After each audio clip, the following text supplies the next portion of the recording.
I remember one time when I asked one of my students what she would do, she just said she would just open the door, roll out of the car, and allow the car to, you know, surrender to its fate. Now, well, you could save yourself in this, that scenario, but at the end of the day, your car could be damaged beyond repair and you may not be able to use it again. So, all the solutions you are going to look at are not 100% risk free. At the end of the day, you may sustain maybe an injury or some damages to your vehicle, but at the end of the day, it would be reduced to the barest minimum. Okay, so let's continue. Let's say you are driving and all of a sudden you realize your brake has failed you. What do you do? Now, if your speed is very low, you can just pull up the handbrake and you are good to go. However, if your speed is very high, you don't go to the handbrake immediately. The handbrake is meant to be used when you park your car, or maybe the car is moving at a slow pace. It is not meant to be used when the car is moving very fast. So if you pull it up at once, you are likely to cause the car to spin or even somersault on the road. So you have to find a way to slow the car down first before you engage the parking brake. So how do you get the car to slow down? If you are driving a manual car, you downshift, meaning that you move from a higher gear to a lower gear in a quick succession.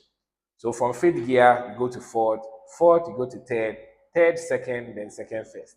By the time you get to first gear, the speed would have drastically reduced, and then you pull up your handbrake to stop the car.